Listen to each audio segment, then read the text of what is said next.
تهرنا هل تهر لزقوي دم في دم السمر المزمي. Je vais conclure simplement.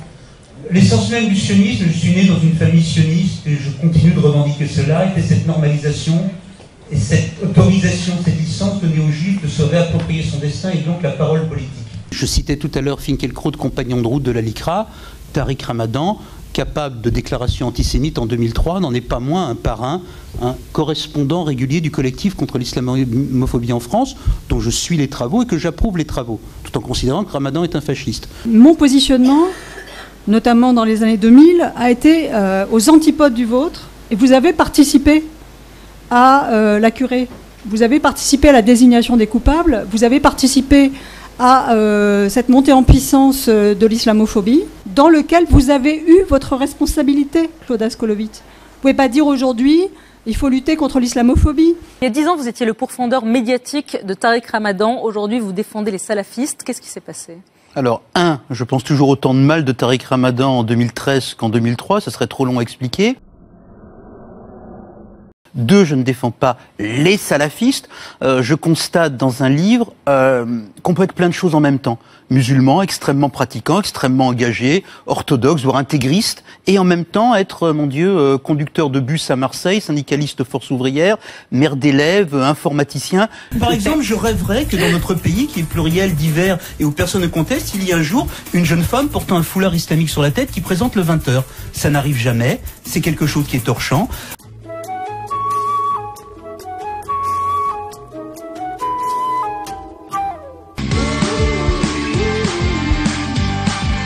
Claude Askolovitch, journaliste aussi, vous signez chez Grasset un livre déjà controversé sur la stigmatisation ou le rejet dont font l'objet les musulmans de France. Ce que je raconte dans ce livre, c'est que ça fait 25 ans, premières affaires du foulard en 89, que petit à petit on a raconté aux Français, les Français de souche comme vous et moi.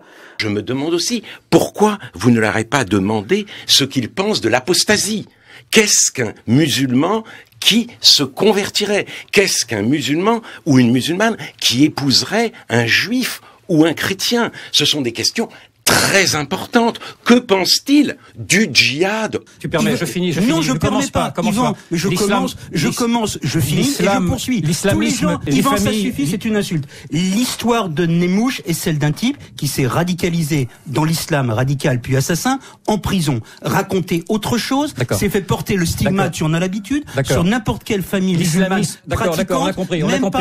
On connaît ta collaboration avec l'islamisme radical et ça ne m'intéresse pas. Ma collaboration, tu emploies ce mot-là. Oui, j'emploie ce mot-là. La collaboration. Absolument. Et je finis de dire... Attends, j'ai des excuses ou je suis parti? J'ai des excuses maintenant sur le mot collaboration où je suis parti. Je finis de dire... Fogiel, je suis très calme. J'ai des excuses sur le mot collaboration où je suis parti. C'est dans votre camp, la collaboration, si je peux me permettre, n'était pas le terme le plus approprié. Non, mais je finis de dire, j'en ai marre de ce terrorisme à chaque fois. Ok, terrorisme et collaboration, Marc-Olivier, on se reverra la semaine prochaine. Ça suffit. Claude Askolovitch. Bonsoir Nicolas. Et le fait du jour en France, c'est le Conseil constitutionnel qui débat du mariage homosexuel. Oui, parce que ça nous pose la question, la sempiternelle question d'une France qui n'arrive pas à devenir moderne dans sa tête ou dans ses pratiques. Les politiques qui décideraient d'aller sur le mariage gay ne seraient pas du tout coupés de la société. On le voit de sondage en sondage, majoritairement les Français sont pour le mariage gay et pour l'adoption. Si tu as dit toi-même, t'aurais pas bougé. Oui, mais justement, c'est pour ça que moi je considère que c'est un type exemplaire et qu'il faut qu'on fasse attention à ce qu'on dit à son propos. T'as une famille, t'as des enfants, t'as des petits-enfants, tu dois eux. Le type exceptionnel, le type qui vit pour sa famille. Ce monsieur est infiniment pitoyable parce qu'il est mort. Tu ne peux pas l'ériger en exemple. Tout le monde regarde en l'air. Il laisse une veuve et des orphelins. Et il a transformé de petits voyous merdeux en assassins. C'est un gâchis terrible. On refait le monde sur RTL. Coup de cœur, coup de gueule, qui veut commencer, Claude Askolovitch? C'est une affaire qui, à mon avis, va faire beaucoup de bruit. C'est un article antisémite dans un journal qui ne l'est pas, qui s'appelle Charlie Hebdo. À un moment donné, Ciné dérape. C'est intéressant, c'est un article qui est paru mercredi de la semaine dernière. Et on a mis du temps à parler, je l'avais pas lu.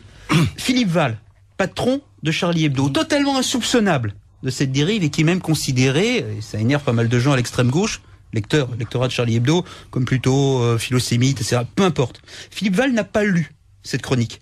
Parce qu'il déteste tellement Ciné, qui fait partie de la vieille garde de Charlie Hebdo, d'un gauchisme imbécile qui l'exècre, qu'il les lit plus. Et là, c'est très embêtant.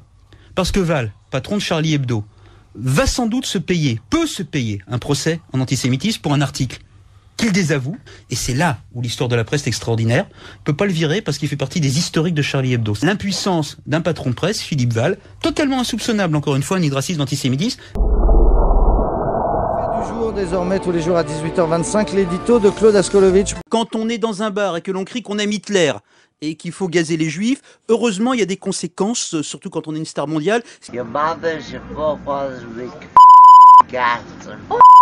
Oh my God. Ce qui aurait été problématique, c'est que Galliano dise cela, qu'on le voit et qu'il ne se passe rien. Le nazisme n'est pas une opinion, c'est un tabou. Mais la grimace de soulard de John Galliano ne doit pas nous rendre plus sympathiques les frais visages d'Éric Zemmour ou de Marine Le Pen. C'était les vrais nazis, et je pèse mes mots, qui étaient du côté de Maigret. Marine Le Pen a repris cette épure. C'est l'équivalent des discours sur les juifs qui empoisonnaient les pieux au Moyen-Âge. Voilà comment fonctionne Marine Le Pen. Oui, mais c'est comme ça qu'il faut. Mais c'est exactement ça qu'on va faire. L'utopie des années 80, ou l'utopie que voulait porter SOS Racisme, était qu'il y avait un consensus dans la jeunesse et qu'on pouvait se battre sur tous les terrains en même temps et qu'on devait se battre sur tous les terrains en même temps, et cela ne se discutait même pas. À un moment donné, pour plein de raisons, on va pouvoir les évoquer, c'est devenu factuellement impossible ou minoritaire. Des raisons à cela, la résurgence d'un antisémitisme violent, physique, dans des quartiers de France. En France, il existe aussi l'antisémitisme. Il existe dans des quartiers difficiles. Ça existe aussi dans des beaux quartiers, dans des allusions au caractère étranger de Dominique Strauss-Kahn, l'homme qui n'aurait pas de terroir. Je veux revenir sur la déclaration de Christian Jacob et sur les arrière-pensées et les relents très moisis de cette déclaration selon laquelle Dominique Strauss-Kahn ne ressemblerait pas à la France des territoires et des terroirs qu'aime bien Christian Jacob. Moi, je dis là-dessus, stop tout de suite.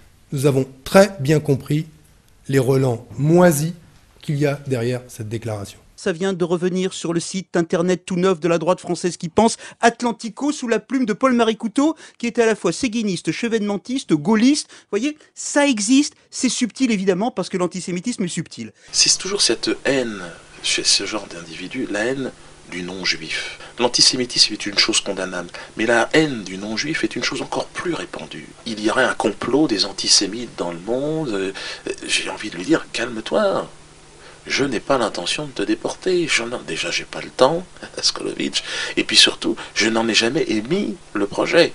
J'ai jamais dit, tiens, on va déporter Askolovitch. Trop bien, parce que pendant ce temps-là, l'antisémitisme existe et il ne se résume pas à ce pauvre couturier. L'antisémitisme, il est au pouvoir en Iran avec Ahmadinejad, qui a beaucoup d'amis dans la planète, de Chavez à Kadhafi, qui se porte un peu moins bien. Et quand j'entends Askolovitch, cette haine de l'Iran et des Iraniens qui est visible sur son visage, un visage de haine, d'agressivité, de barbarie même.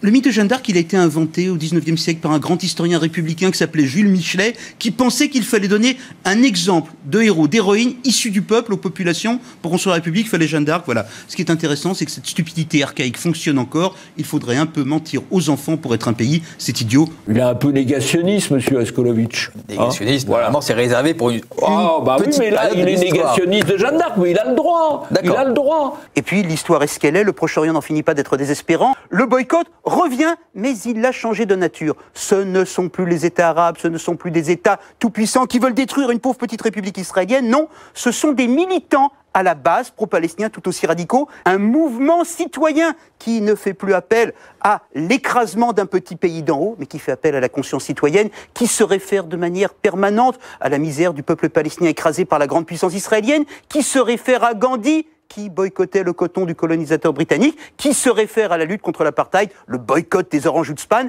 C'est imparable, simpliste, injuste. Apartheid, Israël, Afrique du Sud, ça ne fonctionne pas, mais pourtant cela prend. Et voilà, Israël, isolé, non plus par la droite commerçante, mais par la gauche citoyenne au nom du bien. Stéphane Hessel, qui donne une caution morale à un mouvement qui est petit à petit en train de dynamiter la société française, parce qu'évidemment, cette campagne de boycott nous percute. Elle percute les amis des Palestiniens, elle percute les communautés juives.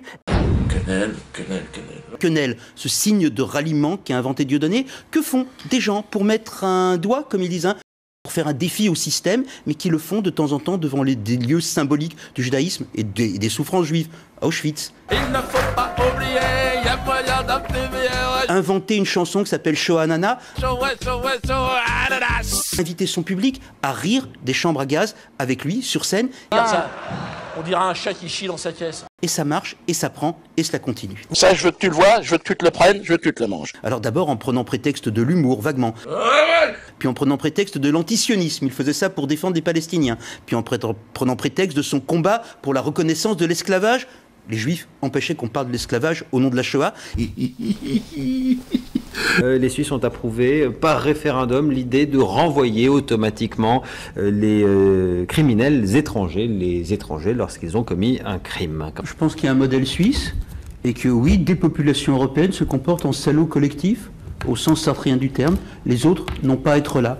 Bien sûr, c'est un salaud collectif, le peuple suisse aujourd'hui, je m'en excuse. On donne la parole au peuple, voilà ce que veut le peuple, je peux ne pas aimer ce peuple-là, quand bien même il serait le peuple. Et on en est réduit, nous, observateurs, soit considérer que les gens sont des idiots, soit considérer que les gens sont aveugles et ne veulent pas voir, soit considérer que les gens sont racistes. Le Proche-Orient est un enfer contagieux. Voilà, c'est le petit message que je lance à monsieur Askolovitch.